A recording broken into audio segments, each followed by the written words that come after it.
phenomenal. She has won multiple awards and multiple in all around the world. So I would not wait to see her demo. So we welcome soon, and thank you for accepting the offer to do the demo. Yay! Okay. All right. Okay. Hi, everybody. So it's funny because you guys keep telling my work hyper realism, and I'm like, do I think it's one of my camera has to be spotlighted. This camera. I will add your camera to the spotlight. Okay. Let me make sure. Yes, I'll do both. Yes. So this one is going to be spotlighted. Yeah. So I thought we'll see you first when you talk, and then I'll show the. All right. Yeah. So you guys kind of talking about hyper realism by working. Okay. Do I do hyper realism? I just kind of paint what it look like for me, but I tends to go a little bit more than kind of looser painting. That's what I do, and it looks hyper realistic with realism because I usually paint bullshit like a 22 by 30 or maybe like a 30 by 32 by or 36 by 40 or something. And when the painting reduced to very smaller picture, it looks very detailed. So I think that's why it looks hyper realism looking. But I tends to go a little bit detailed. But if you look at, I think I wanted to talk about if you like hyper realism, actually watercolor is actually a good choice because you can make the realistic, hyper realistic any way you want with the watercolor.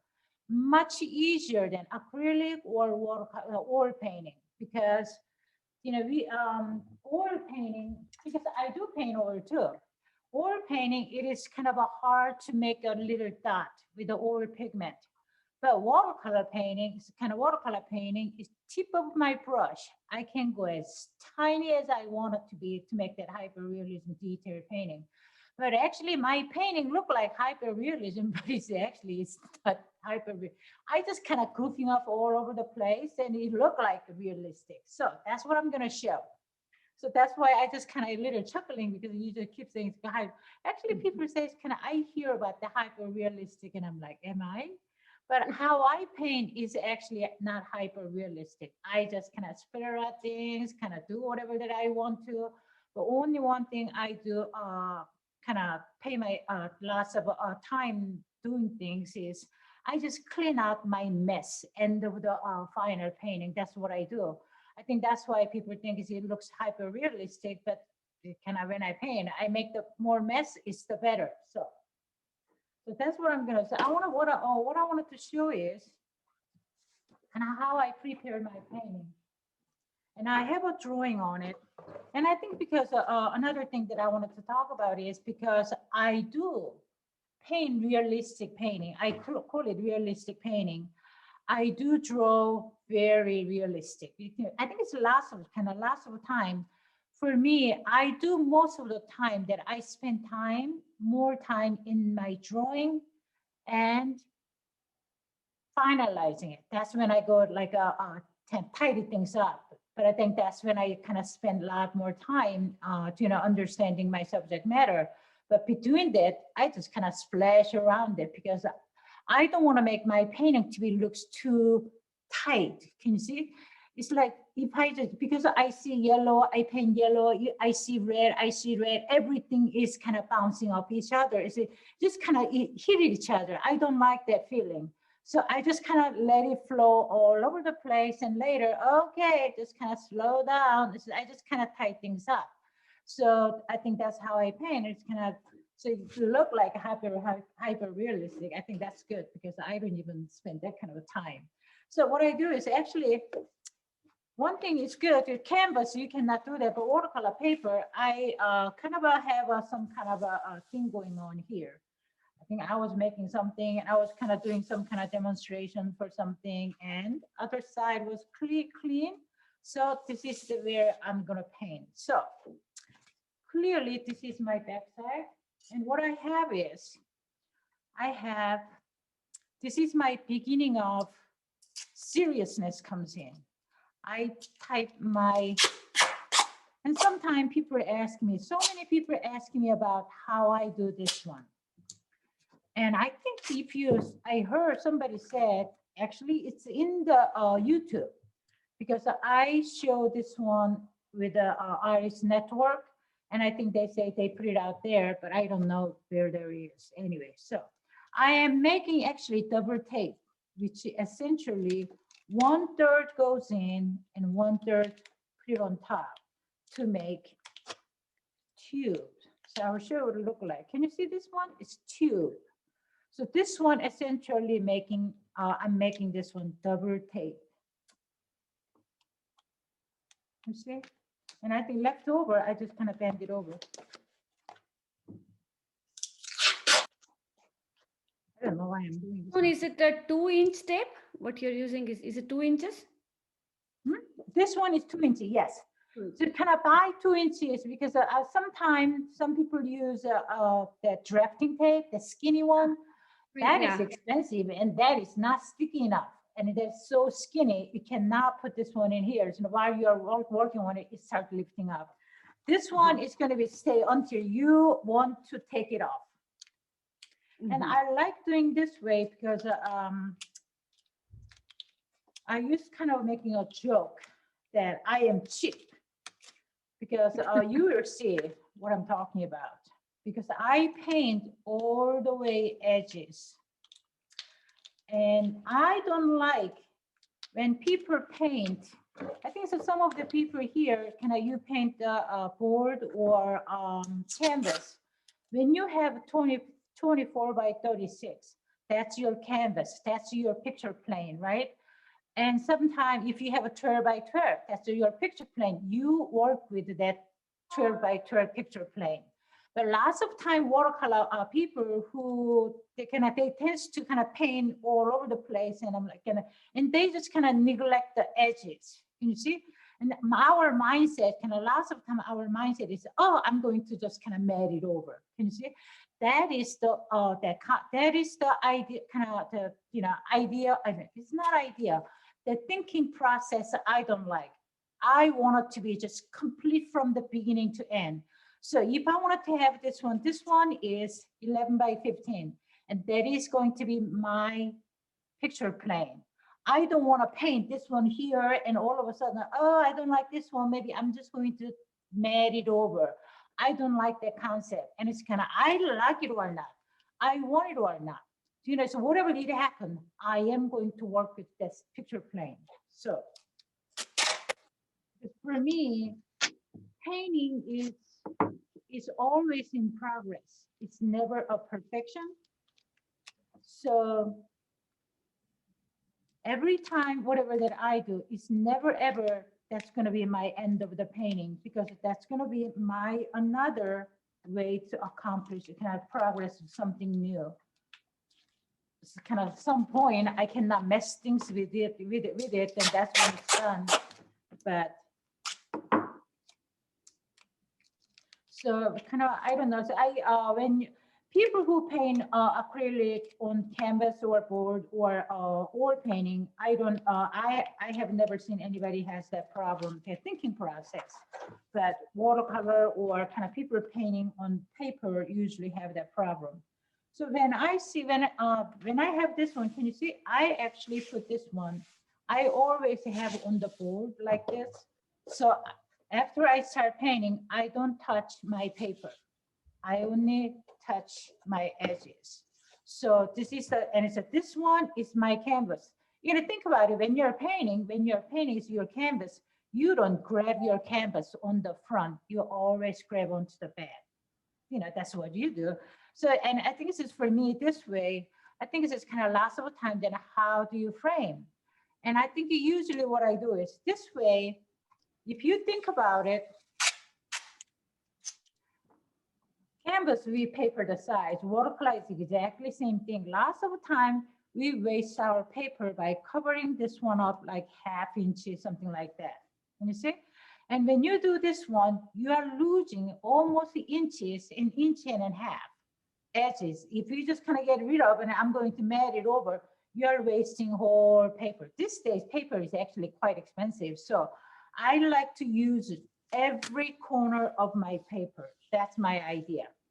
So when I do this one, when I'm framing it, it's actually I'm framing almost like if you think about shadow box, you see. So I put my painting just kind of go inside, and you can actually raise your matting board just kind of little teeny bit. It's kind of a styrofoam I use sometimes mostly, and you just kind of styrofoam very, I think 1/8 of inches or something. And it's kind of this one just kind of sitting inside very nicely. It's kind of tucked it in. I don't know, for me, that kind of gave me a little more original feeling than like put my mat on top of it. And I think that usually if you put mat, I remember one time when I was in school, I was working in school, and there was one, I think professor came to lecture kind of photography class. And we were making a flyer or something, and he had that concept because his edgy of the that film, that's the kind of picture, has a very blurry kind of a feelings to it. I didn't know at the time, I didn't realize, and I cropped it and I changed the whole feelings of the picture.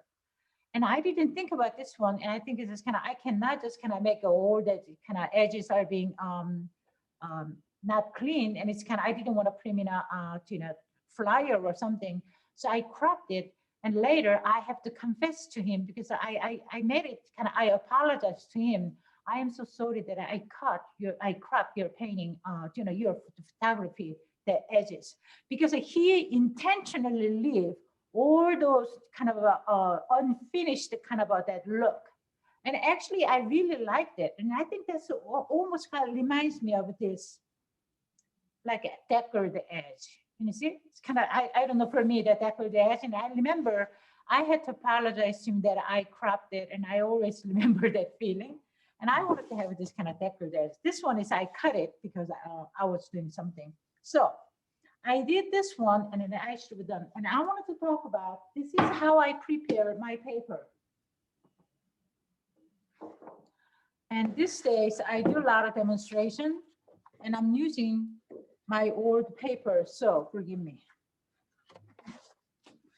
So I'm going to do this one, and I'm going to talk. After this, I am going to use Frisket. I think without Frisket, I think there's going to be no hyper realism. Maybe there might be hyper. Some people actually like to paint, leaving all those white, and it's kind of they paint, but it's like me, that's too much work. I am kind of a lazy painter, so I always look for how to make my painting easier. That's my idea. So now I don't have a kind of, only one thing I do is I layer. And I'm going to show you the layer thing, because at the, before I do any detail, I layer color to make my values ready. If I don't have a value, that hyper-realism is not going to work, because it looks like cartoon character, because there's no dark and light, and you're going to be just kind of all those details. Can you see? So before you do any detail, that developing that value is the key to make that, if you call it hyper-realism or, realism. So lots of time, I think that there's kind of young, I think it's a girl for my age, she's a baby. She is, I think this is kind of, she is so lucky. She already knows what she wants. I think that's great. I mean, she's doing a lot of charcoal drawing. I think that's very good. I think it's charcoal drawing is going to make her understand that value much better than anything else in the beginning. But lots of time, we kind of understand value as a value for watercolor, kind of the black and white. And all of a sudden, when we are switching to color, we just kind of, the value is going to be like, what's value? I don't know value. We know value, but when we switch to color, we just forget about that value. We just don't know how to translate into a color, kind of color to black and white kind of a value. So that's, I think, so I see lots of time that stuff, people have a problem kind of changing into value, and they just don't know how to make things go back and come forward. You can own it. That is actually kind of quite easy if you think of it this way. Black and white, dark is kind of pencil, right? And light is paper, always, right? Light is paper. If you're using, oil or something, white pigment and the black pigment, because you cannot. And it's, but if you are using just black itself, you can paint thick. That means that it's going to be the kind of darker value. And if you paint very, like almost like you just kind of brush into it, you see, because of oil painting, you can actually make it translucent to that way too. That, but most of the time, what we do is we add white to just make it lighter. That's what we do with oil. But water that's why oil painting is kind of painting the neck. But watercolor is so easy because you just add water and that's it. You can change values so many different ways. It's just kind of spectrum of the changing color is so much better with watercolor than just kind of oil. Or you have to mix so many color to make that kind of transition, but watercolor is water, that's it. So when you're changing to your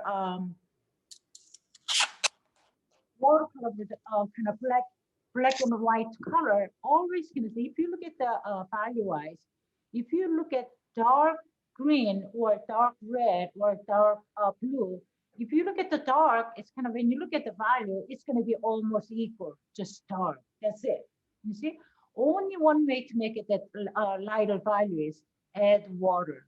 Add water means you're making blue lighter blue.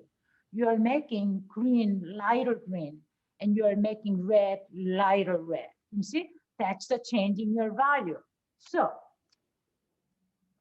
when you are layering it, so if you want to make darker, you layer darker color in darker area where the deeper value, and lighter value, you don't want to use same kind of color. You can actually dilute it, your color with water so much so you can make the lighter color. So for me,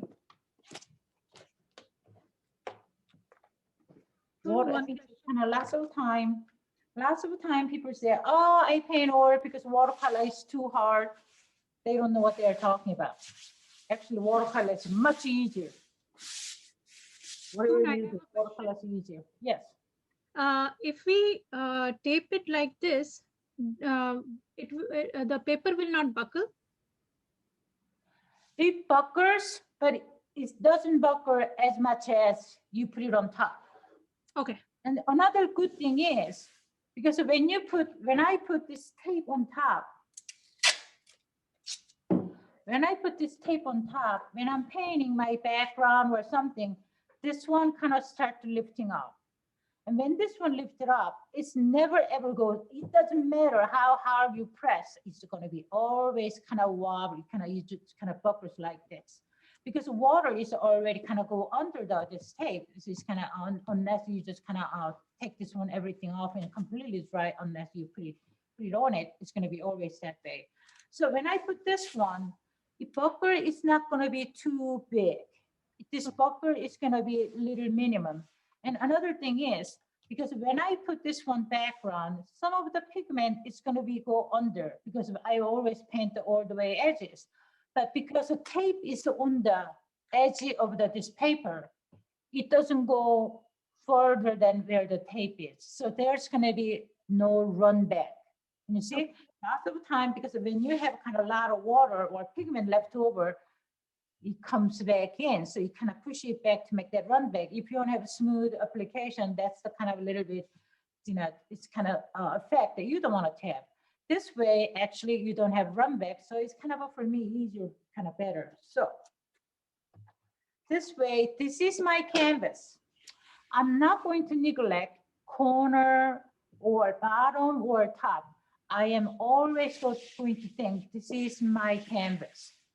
Canvas, picture plane. This is my picture plane. So I'm not going to waste this corner. So when I look at when I look at this painting, I'm not only looking at only this corner or something. I'm looking at this picture plane as a one always. So so that's why I don't like to paint this one here and here. When I do that, I just kind of lose concentration for them. I think I have this one line going on. Better? Yeah, it's fine. Yeah. Okay. Yeah, I think we don't see the drawing very clearly, right? Closer. Yeah, okay. That's not good. All right. So I have this one going on. So I was going to say something and I forgot. So I wanted to talk about Frisket, that hyper realism. Can you see we talked about that hyper realism, and without Frisket, that hyper realism is almost kind of a impossible for me. If I don't have this Frisket, I didn't know if I can use this Frisket. Probably doing crystal is just too much work. I just kind of rather paint maybe landscape or something, portrait or something. But this one is just kind of that Frisket allow me to make this one so many things. It's just kind of, it's a difficult thing, make it easier. This is the Frisket. So I'm using this one. It's kind of fine line applicator. I don't know you have this one or not. And I used to. Yeah, where is it? Is it available in Michael's Kleiner place? Janke, have you seen this one? The applicator? Yes, Frisket is available. Oh, okay. And I think some company actually sells kind of blue Frisket in it with this fine art applicator. And I don't like that blue Frisket because it's come out too thick. So some of them I wanted to keep very sharp. Some of them, if I wanted to make thicker, I'd rather go one more time than just kind of applying too thick. So usually what I do is I like this Winsor & Newton Frisket. And I buy this one, and I just kind of buy this fine line applicator of fine tip. This is a 0.5 millimeter. I buy separately, and I just kind of feel, and I just feel this one very little. And after I finish it, I fill it up again, or it's kind of fill it up again. And this one is kind of comes out in a knitter, and lots of time the knitters are clogs up. This knitter. So a lot of people get very frustrated and they just kind of stop using it and they just tossing it out or something. And I didn't use it because for me, it's kind of, I didn't use it because of that reason. I actually didn't use it. And I found that solution. Glue gun. Can you see this glue gun? You know this one. This one can be used for the some sticky thing, glass or something sticky to labor. It doesn't come out, and this one will come out. This is a glue gun. And actually, if you have some clothing or something and you mess with your Frisket, you can actually clean that one with a glue gun. You know, you just kind of mess it out. And you can actually take this one apart. And usually problem is this knitter. And you can just kind of drop one or two drop here, and actually, after that, you can use a knitter to kind of clean out, and this one will clean out pretty good. So now I don't have to worry about, clogging up. And I think so. What I heard is after you use, you can actually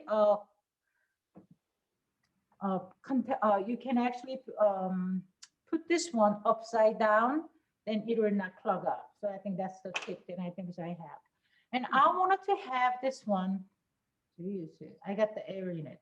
Okay. I have a picture. Can you see what I wanted to have more light.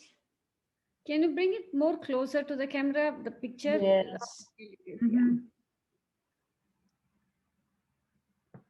Okay, hold on. I think it's this picture is going to be like this. Can you see? Yes. Iris. I took this iris picture and I never seen this part, you know, this beard, you know, right here. I have never seen this one. It's just kind of white. It's just kind of coming out like this. And if I want to, if I don't save it, if I save this one with a Frisket, if I save this one Frisket, I can paint freely whatever that I want to. And the white is going to be saved for me. Even background, I don't have to worry about painting side by side. I will just go over and I don't have to worry about. So next thing that I'm going to do is I am going to make this one a little close up because I wanted to show you a picture. So I made my camera a little higher. So kind of a little bit trouble.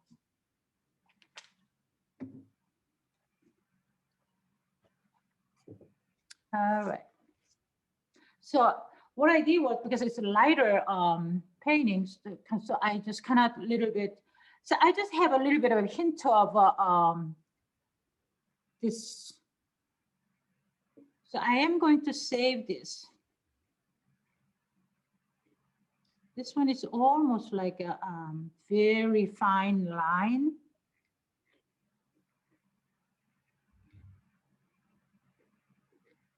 So I am going to, this is my hyper realism. I'm making up. I'm using my very gentle highlight. You see? So I'm not going to worry about this one. Some of them is a little thicker coming out. Later, I can always make it thinner. And that's going to be yellow. And I think I am going to save this one white a little bit here. So the black, I am sometimes not being careful, so black maybe just comes in. All right. And another one is right next to it right here. And lots of the time people ask me, where do I Frisket? Only, I said, I usually Frisket. Sometimes I can Frisket very darker area because I've only used Frisket to make my life easier. When I'm painting, I don't have to worry about painting around it, or if I want to save some of the light and I don't want to painting around it. Because if I have a Frisket, sometimes I don't have to paint around it. I can just kind of zoom through it. And sometimes actually kind of zoom through it, give me a little better kind of application, smooth application. So that's kind of that one. You have to figure it out, kind of make a decision when you want to use that kind of a thing. So this one is, I am applying this one very here and there, just a little bit. But after I finish the painting, that's what you call hyper realism, because I have a lot of detail going on, but I am making things up.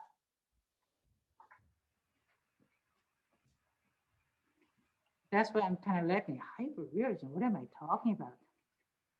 I'm just kind of doing it. So I think this is for me, if you start to froze from the beginning, your painting is going to be froze. Your painting is going to be like, oh, it kind of clenching your teeth, kind of a feeling you're going to get. You want it to be free and you want it to be just go with the flow. You see, you can type things up always later. Just let it go.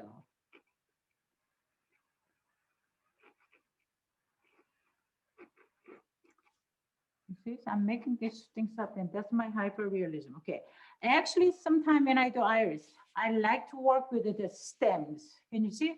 If you look at this kind of iris, that stem area is kind of covers that kind of colic or something. When the iris covers up, that leaves are very thin. It's almost like a kind of translucent, kind of that thin layer it covers up. I like to play with that one instead of just kind of green.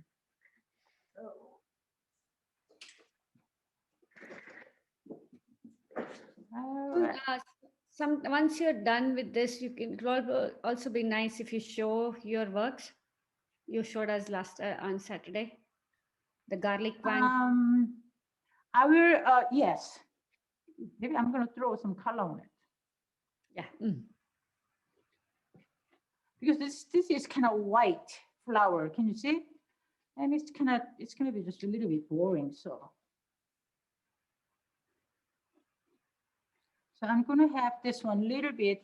If you look at it, this white, I am not highlighting it. I'm not putting this frisket on it, but this is kind of dark yellow, but I am putting frisket on it because I wanted to have a little bit of a highlight. I'm going to make it darker, but I wanted to save some light. So I can just kind of go with this darker color.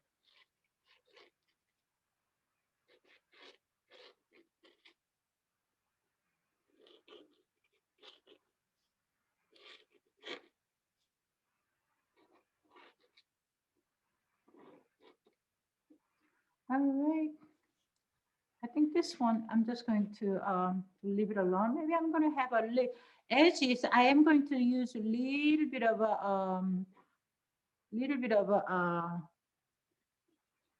frisket to give you a little bit, because I'm going to throw lots of color on it. Okay, why not? Because it's kind of big white, it's going to be boring. So I can just kind of have some fun with it. So when I'm having fun with it, the main is I'm going to lose all my light.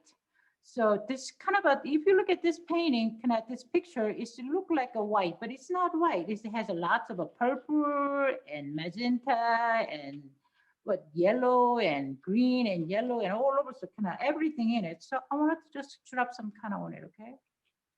And after I drop it, it's kind of it doesn't mean I know exactly how things are going to turn out. I don't, because I'm just kind of hoping for the best.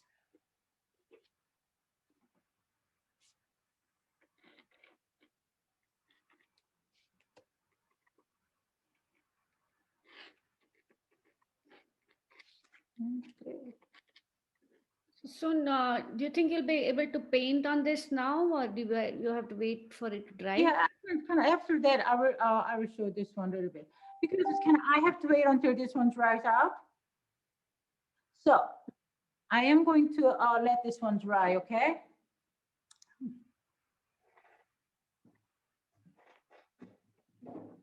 And because I think it's because I did this one, I will show, because I am going to close up this one.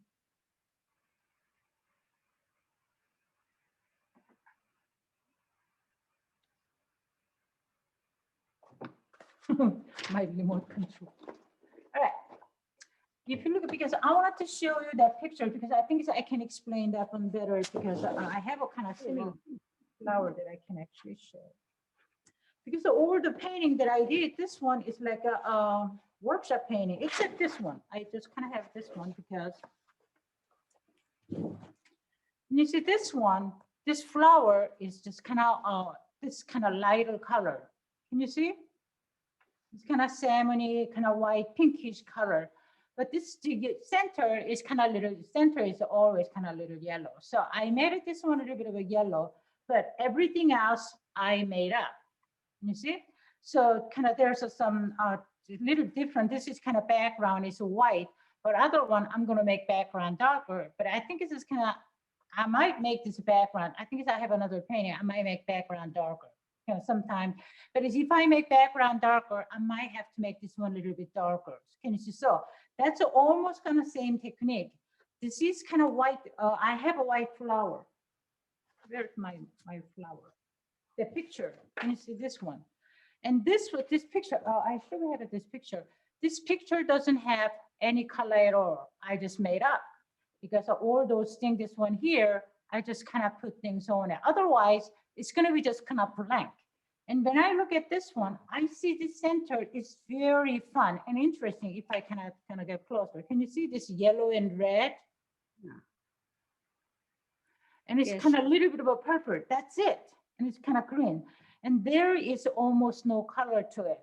And if I paint this one, this is kind of 4 by 6. Can you see? And if I make this one 1, 2, 3, 4, 5, 6, 7, 8, 9, almost like 10 times.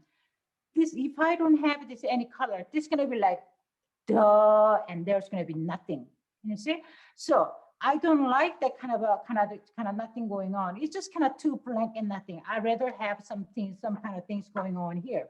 So in order to do that, I'm going to, because my background is going to be darker, I can actually kind of spread a lot of other color just kind of can go in there. So it doesn't mean that when I'm painting this one, I am going to be, you know, I have a lot of detail, but detail comes later. I am going to start developing more like value, kind of using some of the different color, okay? So this is kind of a detail that I did. If you look at it, all those details, it's not like a realistic at all. It's just kind of, if you look at it, it's just the same thing, but it's like, this is kind of probably about same kind of a size. So if you look at it, it's not detailed, it's hyper realistic, but it's just kind of there. Can you see it? So lots of time, when you look at the painting in a picture, it looks like a detail. But when you get closer to it, it's not that detailed. I think if you look at, kind of think about that impressionist painting. When we look at the picture, kind of, you know, magazine or something, it's kind of smaller picture, we can see, oh, it's in a water and there's a one lily, we can see it. But when you look at the real painting, where is the lily? Because humongous canvas, and there's a kind of something just there. That's the lily. Can you see? That's how it become. So it's not like it's not like that I want to make that hyper realistic, but I'm just kind of having more fun, and it become a hyper realistic. So whatever that I do, and I'm gonna, after this one dries out, I'm gonna show you that what I'm calling layering it. And everything, I think it's why this one drying out, I will actually kind of talk about this. Everything what I do is this, everything start from the first layer, second layer, third layer, fourth layer. The colors start to coming in to make this one work. So this one goes this way, same thing. You see, it's kind of, this is a 3 different iris, but this one is much smaller than that one, 3 of them in the same size. So I just kind of make this one a little bit smaller. Can you see color? I didn't just kind of play too much. If I play this one too much, smaller iris. If I play too much, this iris became too busy. So I didn't do that one, kind of that reason. So. Oh, this is nice. This one is small one that we did for the kind of workshop. And this one is the kind of same thing. I have a drawing for it. And so first kind of there's some frisket and layers start going in. A lighter area, I don't have to, and it's like sometimes even if I don't want to, it just got there. It doesn't mean that it's gonna be, you know, if you lose your highlight, that's gonna be wrong. It's kind of bad. Lots of time you can scrub things out to make your highlight if you lose it. So I never worry about losing highlight or kind of worry about that losing my highlight or anything, because lose highlight, I'll scrub it off. If I have it, that's good. Sometimes last of the time I have to just get rid of it. So did you take the picture by yourself for this one? yes. Oh, okay. So if you I think it says kind of, you guys say it's kind of visit Rose Garden or something, and I think that's good, because I usually I take picture. I think it's always you want to take your own picture, because that's how you start to, I think sometimes kind of people talk about, what if there's an internet and somebody say that's a copyright free? Copyright free, so you can use it, and if you want to sell it, I think that's okay.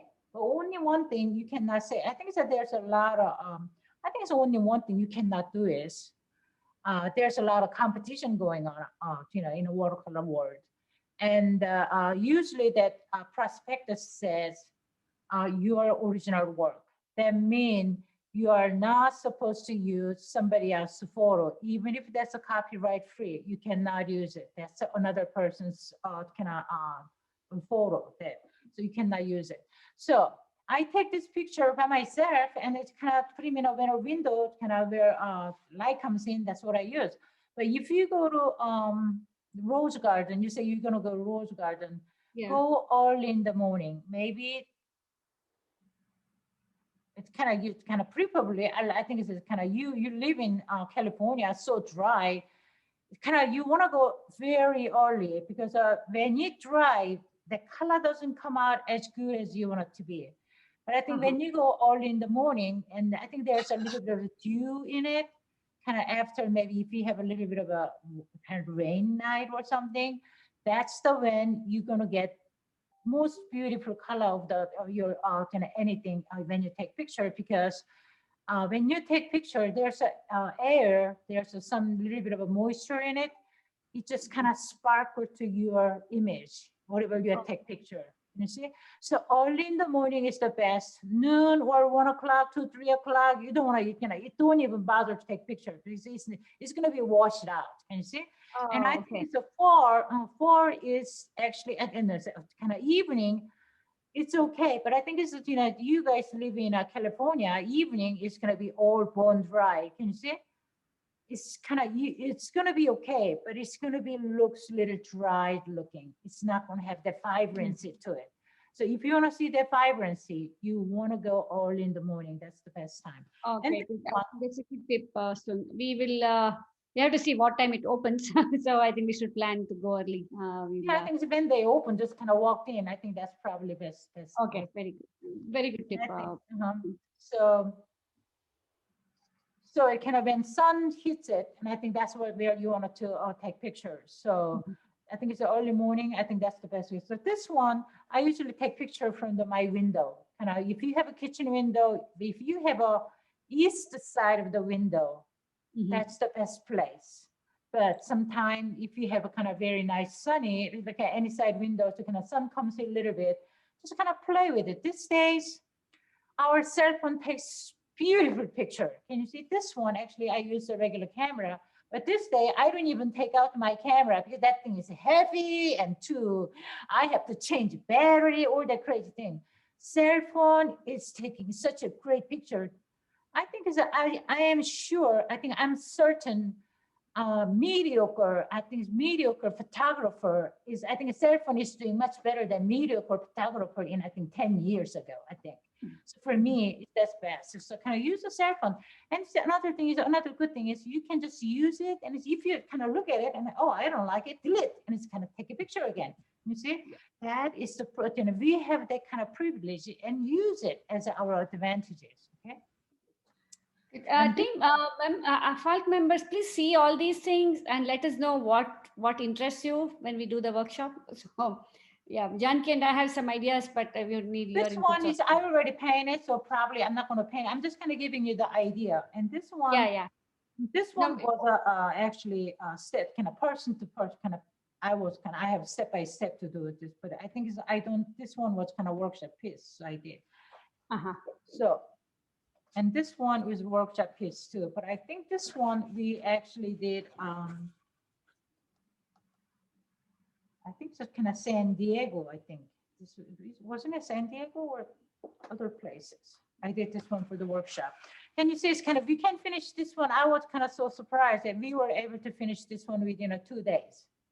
And I think it's kind of, we have 3 days, so we have to use painting another one. Okay, good. And this one was a workshop piece too. It was I think this may be I don't know where. So this one goes this way.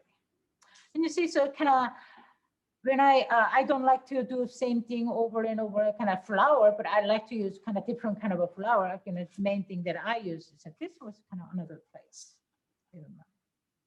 But I think what I realized is actually flower takes longer time than glass.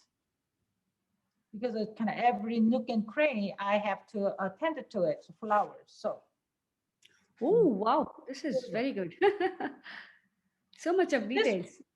So this one was actually kind of, it's not that, it wasn't take as long as I thought. So this was okay. So I have actually kind of, when I'm taking picture, I have so many different kind of a click to it. So if you like this one or something, then I will look for different competition. I will just come up with a different, so I don't have to paint same thing again. So. Oh, yeah, okay. Yeah, we will look at, we'll talk to the team because I want to see if we'll paint whatever interested, right? So this one is kind of look like a washed out, but it's not. Can you see? It's not white. It's just lots of a pink in it. It just looks kind of washed out looking, but it's pink in it. I don't like seeing this white. Can you see? Yes. So Very nice. lots of time when you see person to person, the painting is different from the when you're looking at the from the kind of a screen or photo or so. Lots of time, but this This one Yeah, is this kind is of the just one. Okay. solid, We right? saw this on Saturday. Very interesting. Very simple subject, and it's so interesting. But this was it's kind of we were able to finish this one in a day. I thought okay. I thought it's going to be a little bit harder, but it was okay. So it's kind of I'm learning actually kind of very interesting way of painting with a zoom because lots of time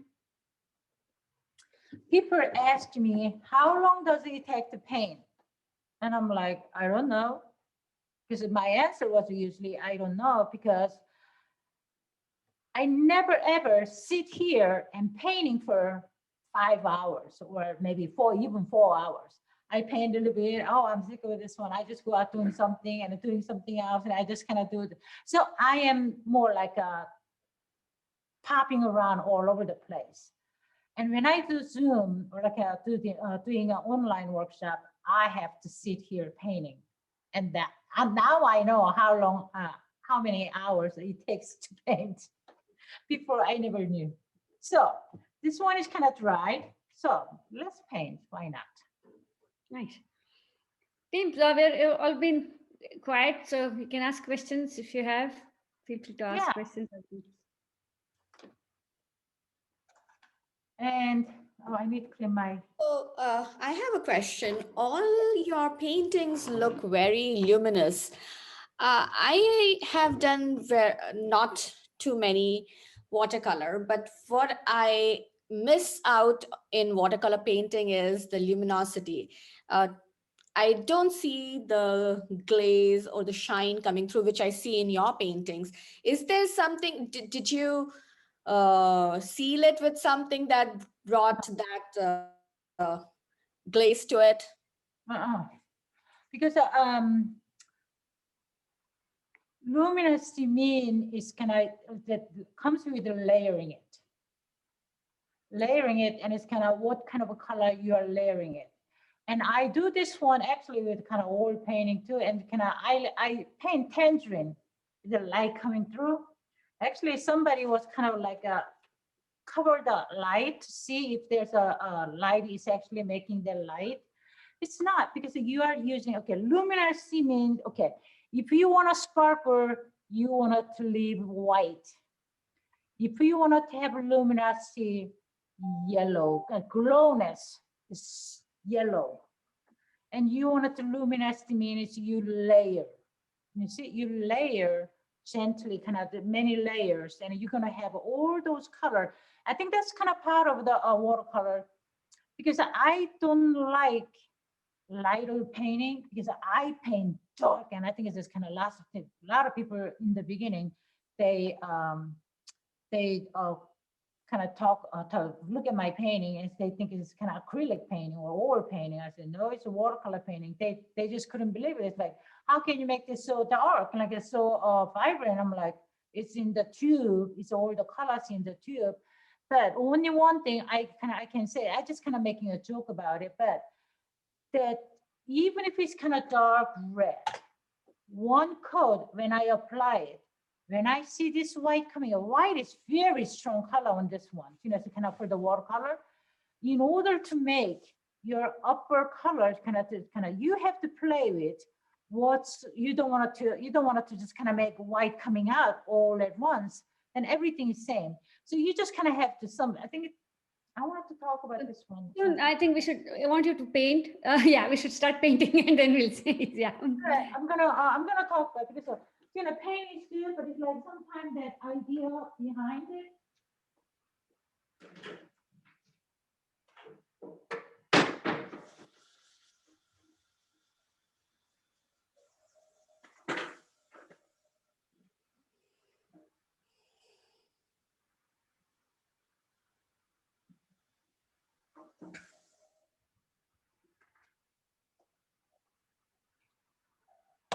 So this is my palette. So now I do you have a use question. Yes. Yeah, maybe. So yeah, for questions, I think let's have one coat of paint. Then we'll have take questions. I think because Okay, so you can ask me. I can apply the color. So yeah. first thing, what I'm gonna do is usually I like yellow. What kind of yellow is this? This one is I think this one is cadmium. I think cadmium yellow, but I'm using permanent yellow dip. I love the company yellow. So you see, when I see this, I have this one right here. Can you see? Yellow, kind of stronger yellow. It's going to You're be, out of focus. Yeah. Ah, yeah. Now it's back. Oh, yeah. Now it's back. Yeah. you see? Stronger yellow. I will just kind of apply it. Oh, okay. You apply strong yellow in the top beginning itself. Is it? Yes, Nice. I see that yellow because it's kind of strong. But this one is not final yellow, but I'm just kind of applying this one to situate it, okay? Mhm. And I'm blending this one out. So you see, I see this one is kind of stronger yellow and orange. I don't care about orange at this point because I was going to talk about opaqueness and the transparentness. It doesn't mean opaque is going to be always bad and transparent is always good. You got to understand how to utilize the opaqueness and that transparency to make some of them glow, some of them push it back, some of them just kind of sitting down. You don't want to make everything stand out too much. And you see, everything just kind of jumping around is too busy. So you have to have some of them calm down. And I think in order to make calm down, yellow is the key because this white, if you use a transparent color, it'll jump out. The white is going to jump out. It doesn't matter blue or purple or red or something. Transparent is not going to be calm it down. But when you use yellow, yellows are usually opaque. I think there's some people talking. I tried it and I tested. And Aurelian, I used to when I was writing a first book, I think even my second book, did I use the second book Aurelian a lot? I'm not sure, maybe. But now, I changed my mind. But when I have when I was using Aurelian a lot, the Aurelian itself wasn't strong enough for me. So I have to kind of constantly using another color. I think it's the idea Aurelian was kind of semi-transparent. That's what I thought. But it is not. That Aurelian is actually opaque too. So, And what's the type of brush you're using? This one is silver black velvet. Because of this one, silver black velvet, you can buy this one from the Cheap Joe or Dick Blick or Jerry Sartorama. And I think it's usually they are having a sale on July and January, kind of twice a year. And I think it's pretty good. Okay. So can you see, I only apply this yellow right here. And I think I'm going to go this underneath too. Since I have yellow. And if you how think many about layers? Sorry. Yeah. So, how many layers do you paint? I have no idea until I like. So when I'm painting, I kind of have an idea what I'm going to do, but I don't have a specific idea how many what, because that one is going to come. Because when I'm painting, it's never ever perfection. It's always in progress. So what I apply right now, it doesn't mean that this is going to be enough yellow. It might be not enough yellow. It might be enough yellow. I don't know. And I think if I want it to be so perfect, I get stressed out. I love painting and I don't want to stress out. I want to enjoy this moment. So I just kind of enjoy this moment, painting moment. Very nice.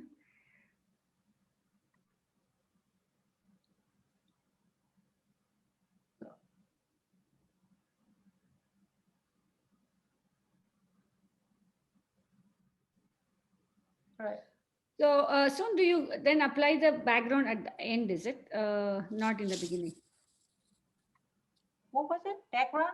Background, yeah. Mm. I'm going to go background. I know for sure that I'm going to go background black. Okay. So in order to make this background black, I have to play. I can play with this color a lot. So that's a good thing. So only one thing that I have to do at this point is I think it's probably I have to wait kind of a little dried out. And what I'm going to do is I am going to have, if you look at this one, I don't know, you can see this one clearly or not. What I see is, can you see this is much cleaner. Can you see? Yeah. Mm-hmm. The bottom one is a little dirtier looking. Can you see? Yeah. So I wanted to make this one cleaner. And this one is kind of coming down. It's going to be a little bit, it's not that clean. So that means, oh, did I have a black in it? My brush is kind of big brush has a black in it. I need this cleaner.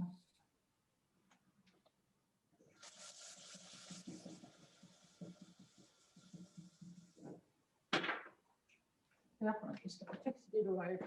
So I'm going to use a different one. Okay. So what I'm going to use is I am going to have, you remember, even yellow, I want to make lighter value, water.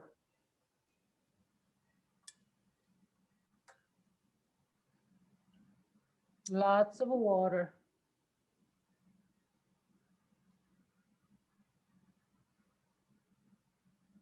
So whatever that I do, this bottom part that I'm using this yellow is going to be always different from here.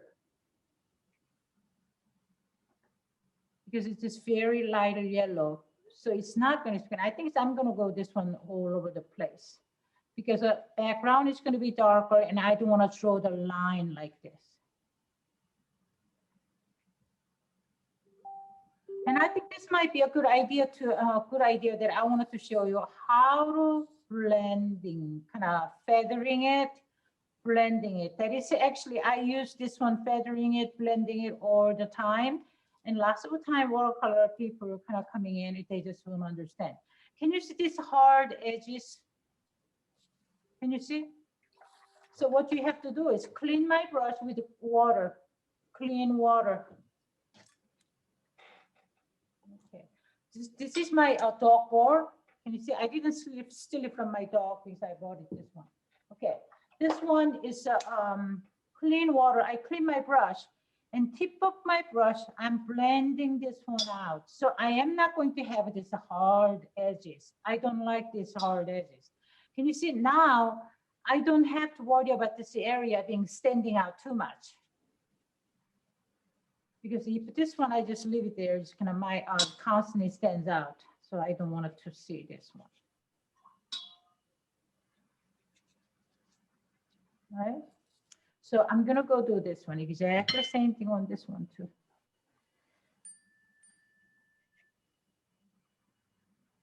But this is my first layer. Usually I do a first layer with the yellow. It doesn't mean this is going to be perfect. If this one is not going to be not enough, or maybe it'll be too much, who knows? I don't care. I will just kind of go with it because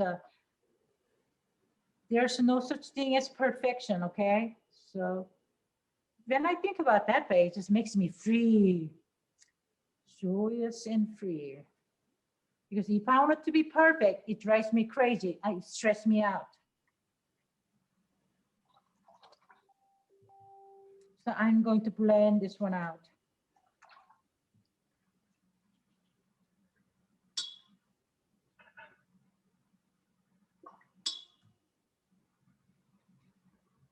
So what I'm kind of, if you look at it, where they're purple or kind of a purplish tone, I am not applying this yellow. You see? I think that purple is so clean, sharp. I don't want to apply this yellow to it. If purple and yellow is opposite color. So if I put this yellow underneath, a little bit, it's not going to be a matter.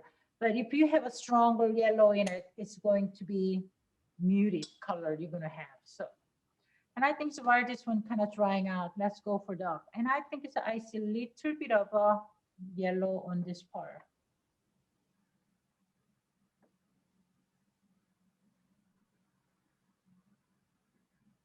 So can you see my hyper realism? Mm-hmm. Yeah. One thing I like what you said is you're not stressing out yourself, making it hyper realistic. So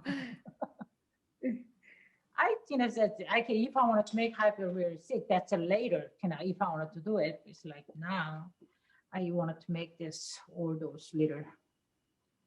That one I think is a little bit okay. So I think this one.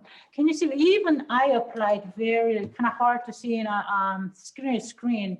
Can you see this even little bit? I applied it kind of little yellow, but you can see little different from this one. No yellow. This one has yellow. Can you see? So even if I apply same color, this yellow area is going to be always a little different from where the white is.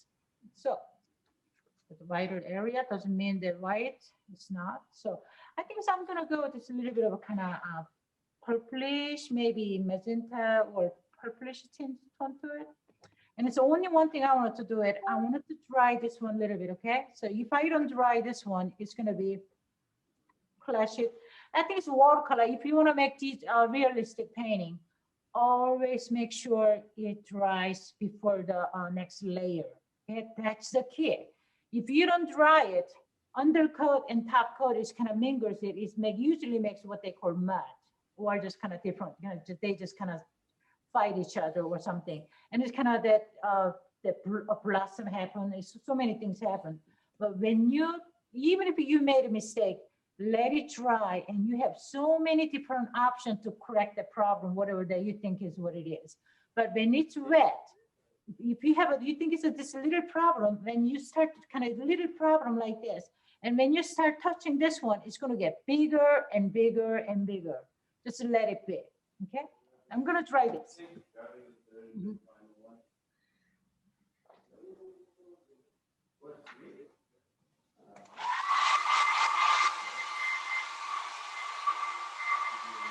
I was about to ask what technique you use for drying. I think I hear the Hair dryer, probably. yeah. So yeah, I think with that we can finish. I was wondering how we can finish this paintings in one day. So I think all of us should have hair dryer with us when we do the workshop. When are we planning to do the workshop? Yeah, we have to play sometime soon.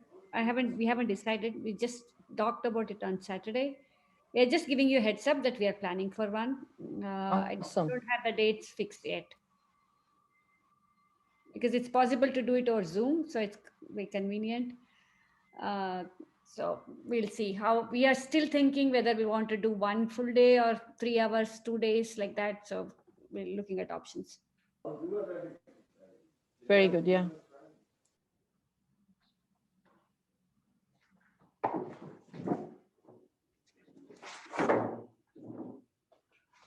I took this one out from my board to show you. So this one is I am started building up. Can you see it? So I have this yellow on it, and it's kind of I put the blue. It's kind of probably I'm going to have something on it. Can you see? I am started building up little by little. If you look at it, it look like Frisk is still on it, but I am starting to kind of spreading around color all over the place. Can you see it? Wow, it's going to be awesome. So it's not like I am applying because of this is kind of what. Where the dark, I will apply a little dark. Where the light, I will spread around light. Can you see? So what my idea to applying this way is, I don't want every color to be so sharp each other. Can you see? I want everything to be mingled. They just kind of influence each other, reflect each other. They just kind of go all over the place. And later, there's going to be highlight. I have to make that one, it's going to come down. And later, what I have to do is, I just kind of draw I introduce darker line. That's going to be my darkest kind of darker value. And it's like right now I have a kind of so many different value coming out, And when I introduce darkest value, everything else starts much more sparklier than what it is. You see? So that's my idea of doing that. You know, so that way it's going to be, for me, my life is much easier. And if I try to make everything sparkle here, there's going to be darker. That's too much. Yeah, so I wanted to say that we have 10 to 15 minutes in this meeting. Already? I'm Yeah. going to go this one purple, okay? I want to Okay. show- okay. Yeah, we want to see more of it, so I wanted to make sure. Yeah. I have here ultramarine. So I'm just going to make a little bit of purple, okay? I have a permanent rose. I have ultramarine. So I'm going to start to applying this one where this darker area. Can you see? All right.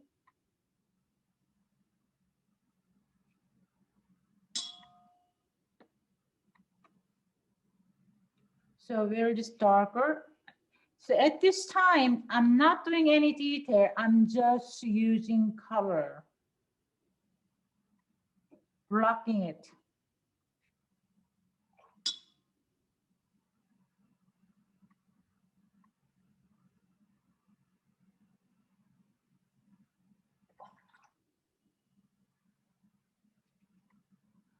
So this is my first coat on. Can you see it here? I don't have yellow.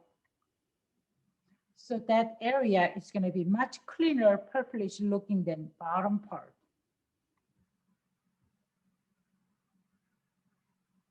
So only one thing I'm not going to have is, you see here, I have some kind of a bluish purplish tone. I'm going to wait until this one dries out. I think that's better than, and here, this one is too wet. Ugh. Okay. I think this is, I'm going to do it. Can you see here? I'm going to have the exact same color. A little bit kind of not dry, but I will just go for it. Same color, I'm applying it here.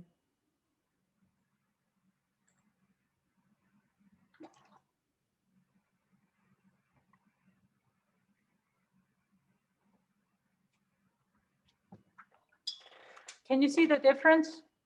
This one is brighter and this is darker because this one has underneath have yellow in it. Can you see? Mm-hmm.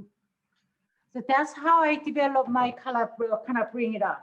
This way, I don't have to worry about calming this one down all the time. So I don't have to worry about later, this one just kind of shooting out more than this one, what I want to tweak. So that's how I wanted to kind of work this one out.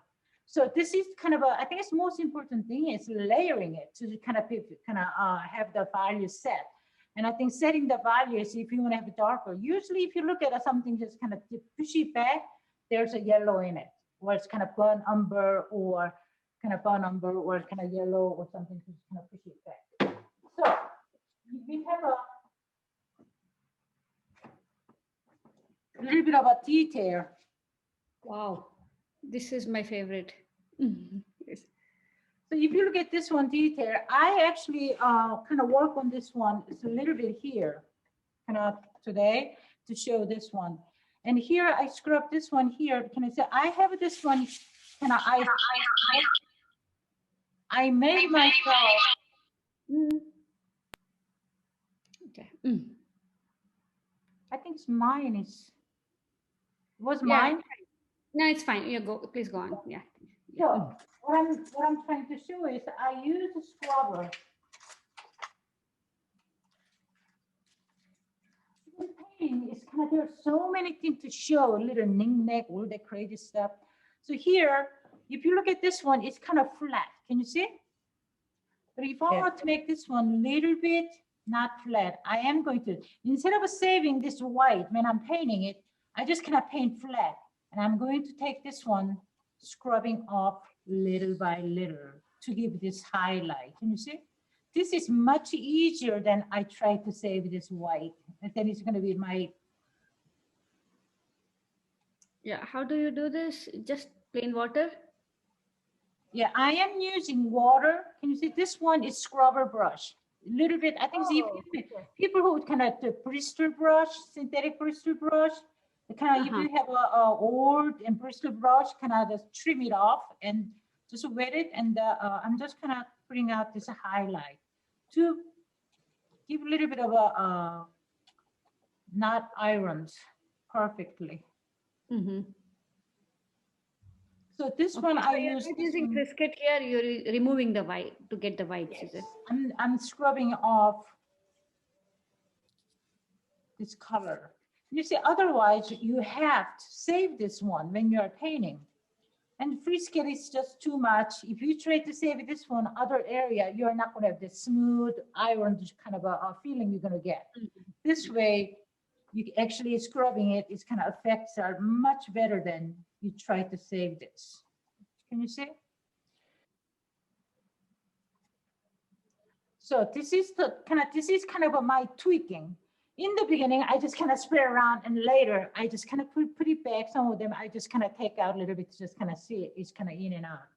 And see, if you look at this one, it's flower itself, the same thing. Now I have all those kind of undercoat is done. Can you see? If you look at this one, it's kind of my undercoat is done. Okay, better. The light was kind of a little bit terrible. Okay, this is better. And it's that this undercoat is done. And it's after that, what I have to do, I do detail. If I go for this one here, I see this one having a little bit of a darker, and I don't have this one dark, and I will go with this one darker. I actually even mix some of the sepia. I have my mixture of a black, because this one is going to be darker. So that's when it kind of a hyper realism comes in, because I am paying attention to detail. Until now, I just kind of apply the color. So soon you don't have these details in your photographs. So you are making it up by yourself on this then? What was it? The details, or like the colors you're using is different in your photograph, Yeah, right? this color, if you look at it, I see a little bit of very fainted color. Like sometimes it's just kind of so fainted. I just kind of, maybe if I'm very good, I might paint just like this, because I'm not that good. So I just kind of make it my own thing. The way you say it's so interesting. It's you said I'm not that good at it. For me, it's kind of making my own thing. It's more interesting than painting just like this. You know, so I already have this photo, and I cannot paint just like photo anyway. So who cares? It's like I just want to paint my own way. But because I paint so kind of doing detail a lot more than photo itself. So you know, I never show a photo. Kind of when I'm finished the painting, I just show my paintings to look like kind of realistic. But if you look at my photo and it's kind of my painting, it's just kind of two kind of different ways. I just cannot paint just like photo, because I think that's too stressful. Very nice. I think I'm really kind of imagining already how interesting your workshop would be. I hope many of the FALC members are so interested. At least we need at least 10 members to have the workshop. So let's see how many can make it.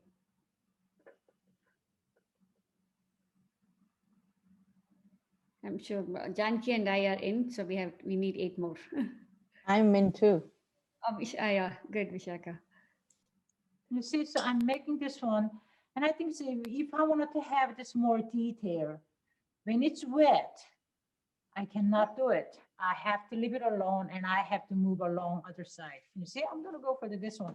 I look at this one, just kind of only very teeny wincy of a kind of this red, and I'm like, I want to make more.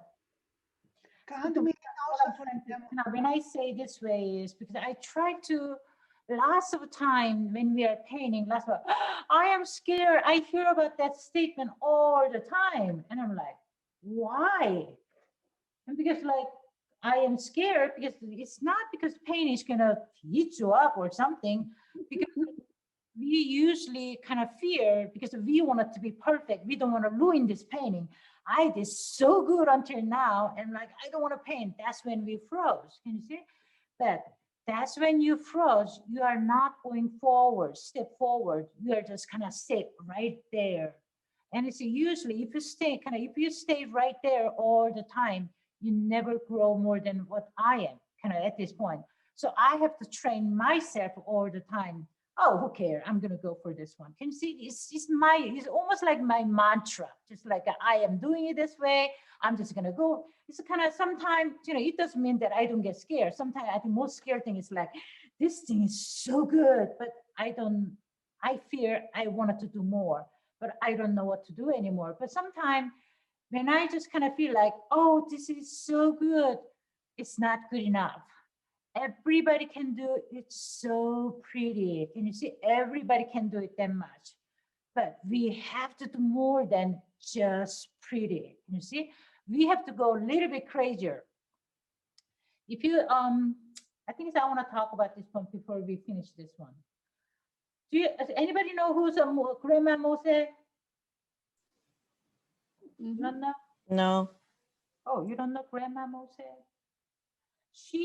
I don't think she's still living. She lives in upstairs New York or something, but she paints like primitive. I saw her painting a Smithsonian magazine. I thought, oh my God, what in the world did they put her painting in that? I thought they were talking about her painting is how great that is. I thought that was crazy. And it's her painting. Her painting is just like little kid painting, just stick figure, and it's awful for me at the time. But now I understand. She has, in a way, how it happened was because she loves paint. She's lived to be more than 100, I think. She's an old lady. She loved to paint. So she paints look like a little kid painting. And she loved to paint. Nobody think it's her painting is pretty, but she just loved to paint anyway. So she paints and paints and paints. And I think it's one of those souvenir shop that they says, can you sell my painting? So okay, I can sell your painting. So they put it there, and nobody buys it, right? Because you look like a little kid painted. And this day's artwork, that one of the I think it's maybe she was a curator or art dealer, I don't know. She came to that that visit at that area and saw the Grandma Moses painting. And she has usually, you know what it is. She has never seen somebody paints like that. You look like a little kid painting, but the old lady has a passion. She paints the pine needle, and it's like if she has a people have a finger, she paints 5 fingers. This is hilarious in a way, but nobody ever painted that way, but she has that dedication, that passion. She will put every corner, everything on it, 8 by 10 canvas. It's filled with something. It's just so funny. But now I understand that lady has a passion for it. You see? So if she did just a little bit and she just done with it, I think it would have never been Grandma Mose. But she went all the way. You see, it's just almost like hilarious. She went there all the way. That's what it is. So when you're painting, don't just make pretty. You got to go all the way. I don't know what the all the way mean. Just don't try to make just pretty, okay? So that's why lots of time people said, realistic painting has been done for centuries or 1,000 years or something. It's true. But funny thing is, realistic painting, people still paint. I think so. It's that's the interesting thing. We still paint realistic painting. It never goes away because I think it's that human nature. We like realistic. I love realistic painting. So I don't know. It's when I painting, I just wanted to talk about so many interesting facts, my own facts. It's not real. So we are almost on time, but just last. Okay, I have one question here. So you're using the same brush do you use the same brush for the whole painting, or do you use different brushes? This one is size 8. I think this kind of, I was kind of using a smaller area, so I was using it, but I use sometimes larger area covering up. I might use size 12. And it's Oh, okay. only I do very fine detail is the one that I will use number 4. Other than that, it's kind of number 8 and number 10 with tip on it. And then I can just kind of actually finish with the painting with it. Oh, okay. So you don't use 0 and No. What do you use 0? yeah, that's what I thought you would have done the smaller details with those 0 If brush. you have a number, even number 12, if you have a good tip on it, you can get number 0. Can you see? Sometimes it's kind of, you don't want to just kind of constantly utilizing your tip of your brush to just kind of, but feel tip kind of the number kind of very fine number 10, kind of 0 or something. You can actually use number 12 if you have kind of a little bit. But if you're using lots of other area, then you want to change your brush because you don't want to constantly worry about your brushes getting a little thicker. So I don't know. It's kind of my finished brush is number 4, and you know, it's usually sometimes even I don't like even number 4. I like number 6 actually better. Okay, nice. Because it holds more water. You know, everybody paints a different way, but there's a you know, it doesn't mean that one thing is bad. Bad is kind of is bad for it's kind of, and it's one thing is kind of bad for this one, but it's good for the other one. So there's always kind of reason for it. And I think it's we as our artists, we have to realize what is good for me, kind of what kind of set kind of when I'm painting my style this way. If I have like a kind of oil bristle brush, never ever going to work with this kind of painting. But if I'm like abstract or like a experimental painting and I'm painting with acrylic, I will never ever use this brush because it doesn't work for that kind of painting. Because this one doesn't have enough strength to push the pigment up or down, you see? So you want it to be smart about what kind of equipment or what kind of tool you are using, you see? And your life is going to be much easier. So you don't have to fight too much. Okay. Very nice. Okay, So, we can I go hope on. that- I think that it's out of time for us and most of us. And how do we want to do? So soon, can you? When do you plan to finish this? So please send us the picture of this finished painting. So we want this to. one. This Okay, one, yeah. What's the other one? Yeah. Other one I usually use for the another demonstration. It's kind of Oh, is it? Okay. Yeah. Yeah. You can show the other one if you plan to finish or sometime whenever you finish. So that we want I to usually kind of, when I finish it, I usually put it in my website. So sometimes you might see it. I don't Okay. know. Yeah, but it's kind of, if I, one day, if I finish it, I might send it to you. So Yeah, sure. Okay. this one, I've been carrying around for more than 2 years. So you shall see. Okay. Good. So it's kind of, we are the luckiest one that we kind of paint. So just kind of keep paint. I love painting. So for me, I just fun. And I think it's just kind of, I like watercolor painting because I can just sit here watching TV and I can actually paint, or I don't have to use kind of big equipment to just kind of moving around with things. And this one is, I just need water and pigment and palette and kind of paper. That's it. So I like it. So you got, I hope that I gave you some information that useful for you guys. So yes, very interesting. Soon, I think, as I said, we are very eager to have the workshop to learn more from you. Yeah, we'll be in touch. So we'll see what's the best time for both of us to have the workshop. I think it's I have this picture. If anybody, if you contact me for the workshop or something, and usually I put image and your workshop information in my website. So your organization people can actually usually kind of register, but there's a lot of other people can actually register. Yes. Okay, so we'll share that also with our artists who can, if they can't make it to the workshop. So I think this is the one that we are talking about. The one we liked, actually. Right? Yeah. So then if I have if you want to have a workshop, then I will put this one is going to be our subject matter.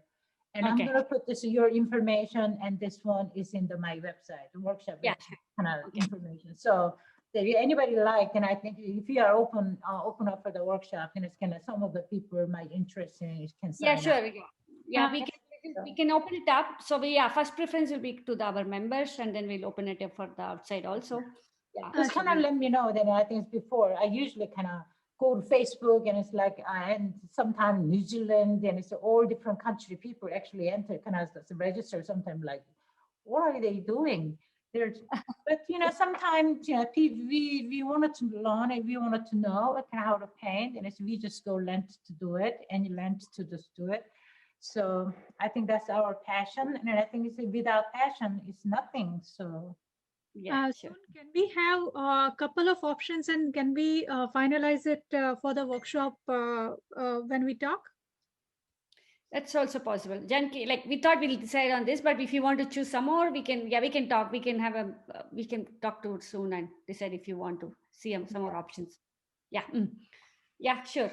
Soon, can we do that? We want to, if you want to have other options also apart from this for our workshop. Oh, another option. Yeah, we'll do it later. Maybe not now. Okay. We can. Yeah, we'll set up some time with you and we'll go over that. All right. Sure. Okay. With that, so maybe we'll take two questions. I know we're out of time, but it's so I have interesting. a quick so- question. Yeah, sure. For the crystal ball, this looks so magnificent. Are you using special techniques with all these little? There seem to be too many little spots of color. So is it a special technique? Yeah, This one? yeah. In the ball, they seem to be very small. Like yellow and gray next to each other. So are you using special technique or?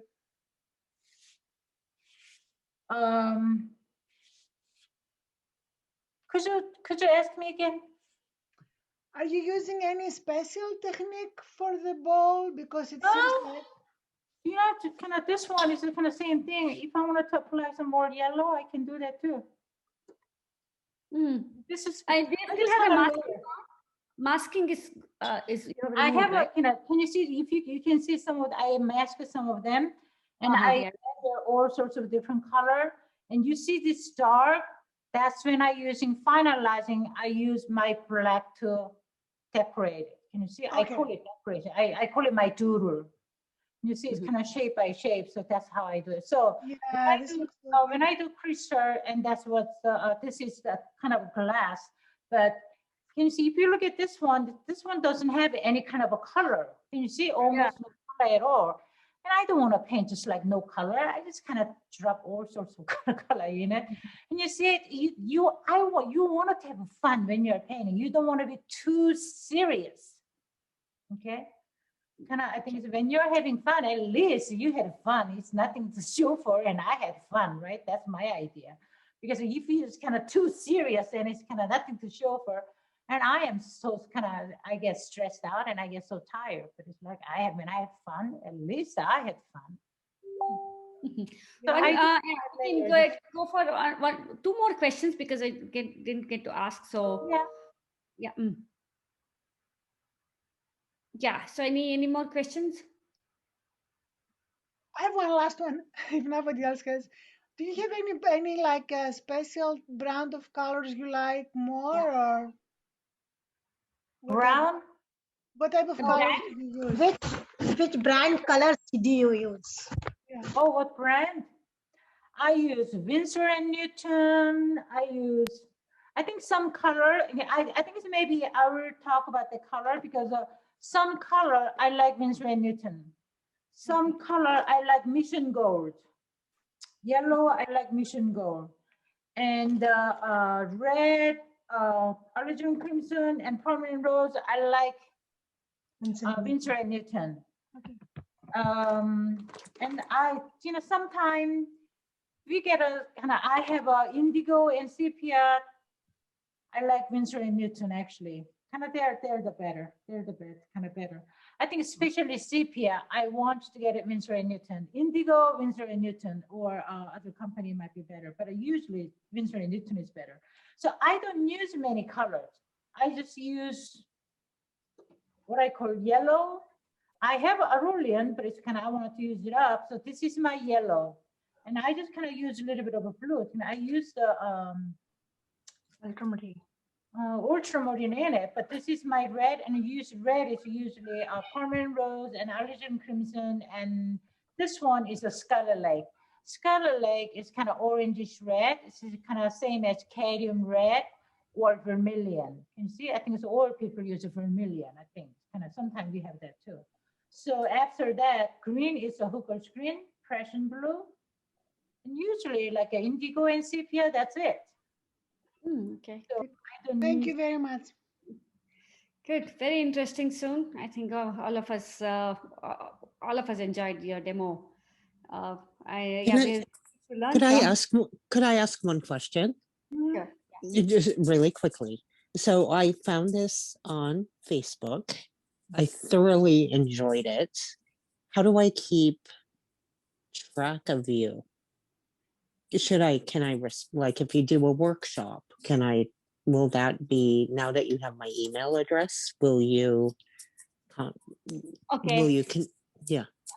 So you have registered, right, in our so you registered from that link we sent, right? So we will send this notification on the workshop to whoever is registered then, because we was planning to send it to only earlier members, because we will be opening it up for the public. So we will share it to all people who have shown interest in getting the newsletter from us. So we will include you in that mailing list. Okay. Can I ask you, where are you from? Me, are you talking to me? Yes. San Francisco. Okay. Yeah, Bay Area Fantastic. only. So you're our. So yeah, we were clear we are outside of the state. So yeah, sorry, we didn't get your name because your name shows as I only. So Yeah, I know. Sorry, I messed that up. My name is Susan. Susan. Oh yeah, okay. I think I saw your name in the list. Okay, yeah, sure. Yeah. Susan. Make sure we'll send the list to whoever has registered to get to know about the newsletter. So we will send the notification to everybody. Okay. Thanks, everybody. This was absolutely delightful. Thank you. Thanks, Soon. Thank you for coming. You guys, so how do there's 9 o'clock? I see 11 o'clock. I'm like, okay, I need this. I need a toothpick to just push my. I'm just joking. Yeah. Okay, good. With this, we can say we are done with the demo. I know we went 12 minutes over, but I think every minute was it's worth okay. it. That's fine. Thanks for staying back so long. It's 11 o'clock for you, Susan. Sue. Thank you, guys. Thank you, guys. Keep in touch. Thanks.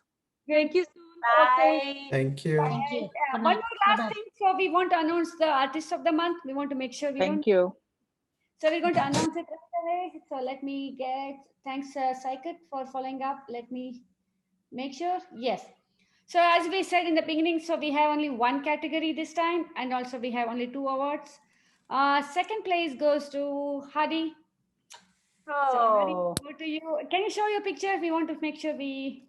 Oh yes, 1 second. Let me.